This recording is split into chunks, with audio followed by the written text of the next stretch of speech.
एक ऐसी प्रॉब्लम बन गया है कि लोग YouTube, Google and other platforms पर इस रेमेडीज एंड इसकी ट्रीटमेंट्स ढूंढते हैं एंड जब वो घर आकर ट्राई करते हैं, अपने बालों पर एक्सपेरिमेंट करते हैं, देन ऑफ कोर्स बहुत सारा हेयर फॉल। तो today I am telling you कि पहले आप अच्छे से समझ लो कि हेयर फॉल है क्या। This is a natural procedure of our hair. This is a natural procedure जो कि हमारे हेयर्स के लिए डेफिनेटली जरूरी है। सबसे पहले तो ये कोई डिबेट नहीं है और आज मैं आपको कोई डिबेट या एक लंबी सी स्पीच देने नहीं आई हूँ जो कि आप बिना सुने स्किप करके आप चले जाएंगे। आज मैं जो भी कुछ बताने वाली हूँ बस एक बार आप ध्यान से सुन लो, समझ लो। आपको अच्छा लगी तो आप इसे अपनी लाइफ में अपना लो और अगर नहीं लगता है तो I am here. Payal BP और नेचुरल पे हमेशा यही है। आप वापस आके मुझे कमेंट कर सकते हैं कि आपने जो कुछ भी बताया था वो बिल्कुल रॉन्ग था एंड डेफिनेटली आप मुझे कमेंट कीजिए। Hi guys, my name is Payal, आप देख रहे हैं बीपी और नेचुरल। होप करती हूँ कि आप सब बहुत अच्छे होंगे, बहुत पॉजिटिव होंगे और अपना बहुत सारा ध्यान रख रहे होंगे। अगर आप हमारे चैनल पर नए हैं तो आपका बहुत सारा वेलकम है। आप आइए, हमारे चैनल को सब्सक्राइब कीजिए, हमारी फैमिली के मेंबर बन जाइए and of course hit the bell icon, क्योंकि अब मैं वीडियोस डालूंगी तो आपको पता तो होना चाहिए ना कि मैंने वीडियो डाली है। So hit the bell icon. Hair fall, I know it's a problem. All mens, womens, girls, boys सब लोग इससे बहुत परेशान हैं एंड इसकी रेमेडीज और इसके सॉल्यूशन बहुत सारी साइट्स पर ढूंढते रहते हैं जो कि उन्हें मिलता नहीं है। But I am telling you कि जब भी आपको हेयर फॉल हो, जब भी या जिस एज में भी आपको हेयर फॉल हो रहा है, आप अपनी हेयर फॉल पर ध्यान ना देकर आप अपनी हेयर ग्रोथ पर ध्यान दीजिए। अब आप बोलोगे कि तुम्हें तो हेयर फॉल होता नहीं होगा इसीलिए तुम बोल रही हो। जी नहीं, ऐसा बिल्कुल नहीं है।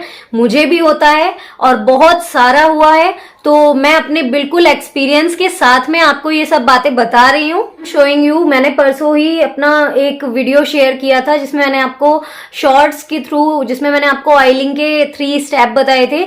उसके नेक्स्ट डे मैंने अपना हेयर वॉश किया था एंड कंघी करने के बाद में मुझे इतना हेयर फॉल हुआ है।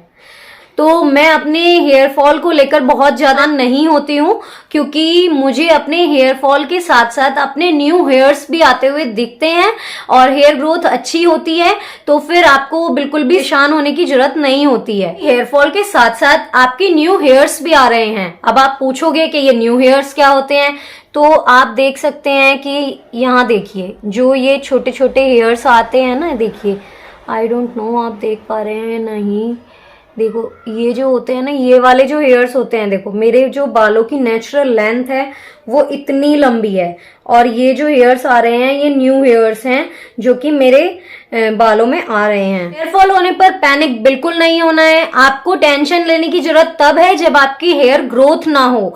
तो अगर आपको अब नेक्स्ट टाइम हेयर फॉल होता है तो डोंट बी पैनिक, क्योंकि ये आपकी बॉडी का नेचुरल प्रोसीजर है। आपको हेयर फॉल की टेंशन बिल्कुल नहीं लेनी है। आप हेयर ग्रोथ की रेमेडीज ट्राई करें। हेयर फॉल हो रहा है, होने दो, वो आपकी बॉडी पर बहुत सारे रीजंस होते हैं जिनकी वजह से आपको हेयर फॉल होता है।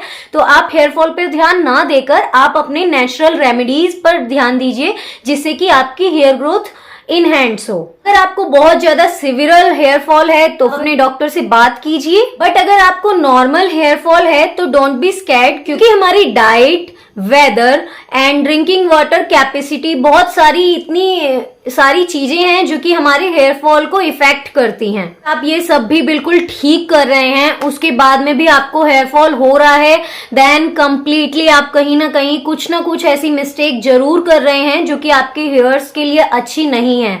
सबसे पहले तो मैं आपको बोलूंगी कि जो मोटे दांते वाली कंघी आती है, हमेशा अपने बालों को उससे कॉम्ब कीजिए। और बालों को जब भी आप वॉश करते हैं तो कुछ लोग ऐसे तेज तेज बालों को झाड़ने लगते हैं कि उनका पानी निकल जाएगा।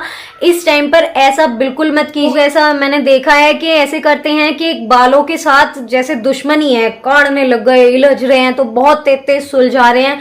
आपको ऐसा नहीं करना है। अपनी आने वाली वीडियोस में बताने वाली हूँ कि आपको अपने हेयर्स को कॉम्ब करने का एक प्रॉपर वे होता है। अगर आप उस तरीके से बालों को काटेंगे तो आपको बिल्कुल भी हेयर फॉल नहीं होगा। अगर आपको बहुत ज्यादा हेयर फॉल हो रहा है तो सबसे पहली बात तो ये कि मोटे दांते वाले कंघी यूज कीजिए।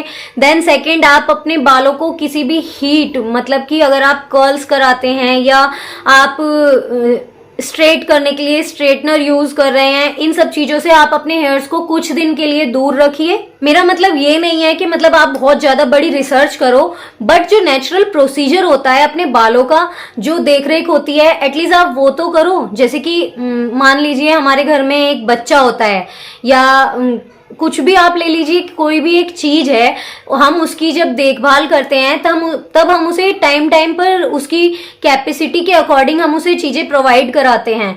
तो ऐसा तो नहीं है कि आप अगर मान लो कोई बच्चा है तो आप उसे खाना खिला रहे हो तो पूरे दिन खाना ही खिला रहे हो, या पानी पिला रहे हो तो पूरे दिन पानी पिला रहे हो, ऐसा तो नहीं होता ना। तो आप एक टाइम के अकॉर्डिंग आप अपने हेयर्स को भी ऐसे ही कीजिए। इधर है आपकी डाइट है, और आपकी ड्रिंकिंग वाटर कैपेसिटी है, और बहुत सारी ऐसी चीजें हैं, आपकी लाइफस्टाइल है, बहुत सारी चीजें ऐसी हैं जो कि आपके हेयर्स पर इफेक्ट डालती हैं, जिसकी वजह से आपको हेयर फॉल होता है। भी आपको हेयर फॉल हो, मेडिसिन केमिकल वाले प्रोडक्ट्स जो होते हैं उनका एक्सपेरिमेंट एंड कुछ भी देखकर अपने हेयर्स पर अप्लाई मत कर लो, जब तक कि आप पूरी रिसर्च ना कर लो, अच्छे से जान ना लो कि आप जो अपने हेयर्स में लगा रहे हो वो आपके हेयर्स के लिए अच्छा है भी या नहीं। तब तक ऐसा कुछ भी अपने हेयर्स पर अप्लाई मत करो, कुछ भी देखकर एक्सपेरिमेंट अपने हेयर्स के साथ मत करो, क्योंकि उस सिचुएशन में जैसे कि आप मान लीजिए आप कोई DIY भी लगा रहे हैं, अगर आप DIY यूज करते हैं तो फर्स्ट टाइम पे अगर आप यूज करेंगे तो उसका भी रिएक्शन यही होगा कि आपको हेयर फॉल होगा, क्योंकि आपके हेयर्स ने आज तक उसे नहीं यूज किया है, आपके स्कैल्प को उसकी आदत ही नहीं है। तो फिर आप जो कुछ भी यूज करोगे उससे आपका फर्स्ट टाइम में तो हेयर फॉल ऑफ कोर्स होना ही है, सेकेंड टाइम में मे बी आपको थोड़ा सा कम हो, बट फर्स्ट टाइम में तो पक्का होने वाला है। तो इसीलिए कुछ भी देखकर मत लगाओ, जो भी कुछ लगाओ अपने हेयर्स पर अच्छे से रिसर्च कर लो, उसके बारे में जान लो, उसके बाद में अपने हेयर्स पर अप्लाई करो।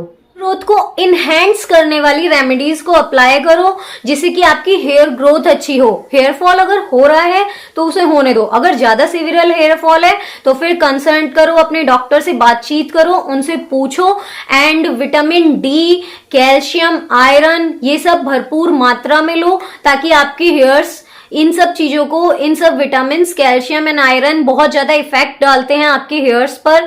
सो इन सब बातों पर बहुत ध्यान दो। तो जो भी आप ऑयल लगा रहे हो, अभी के लिए तो मैं यही बोलना चाहूंगी कि आप जो भी कोई ऑयल लगा रहे हो उसे थोड़ा सा डबल बॉइलिंग प्रोसेस के थ्रू हल्का सा गर्म कर लीजिए, and then massage your scalp.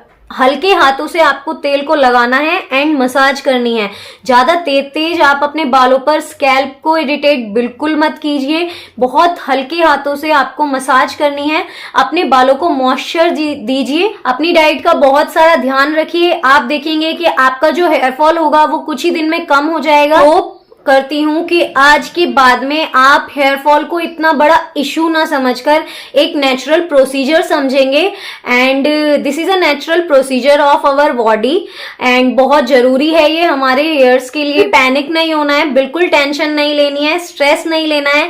Stress भी एक मेन कारण है कि आपका हेयर फॉल होता है, तो बिल्कुल पैनिक मत होइए। अगर आपको हेयर फॉल हो रहा है तो होने दीजिए, बस अपनी हेयर ग्रोथ को एनहांस कीजिए। जो भी कुछ आप लगा रहे हो उससे पहले आप अच्छे से जान लो कि जो आप लगा रहे हो वो आपके बालों के लिए बहुत अच्छा है या नहीं, क्योंकि सबकी स्कैल्प टाइप, सबका हेयर टाइप बहुत अलग होता है, और आप कुछ भी लगा लोगे अपने हेयर्स में तो वो डेफिनेटली आपके हेयर्स को इरिटेट करने वाला है, और जिससे हेयर फॉल बिग इशू बन जाएगा आपके लिए। फिर मुझे मत बोलना कि मैंने आपको बताया नहीं था। सो गाइज, होप करती हूँ कि मेरी आज की वीडियो आप लोगों के लिए बहुत ज्यादा हेल्पफुल रही हो, एंड आपको मेरी वीडियो आज अच्छी लगी हो। अगर थोड़ी सी भी वीडियो आपको अच्छी लगी हो, इन्फॉर्मेटिव रही हो, तो don't forget to like, comment, share, subscribe my channel. So मिलते हैं अगली वीडियो में, तब तक के लिए bye bye and take care.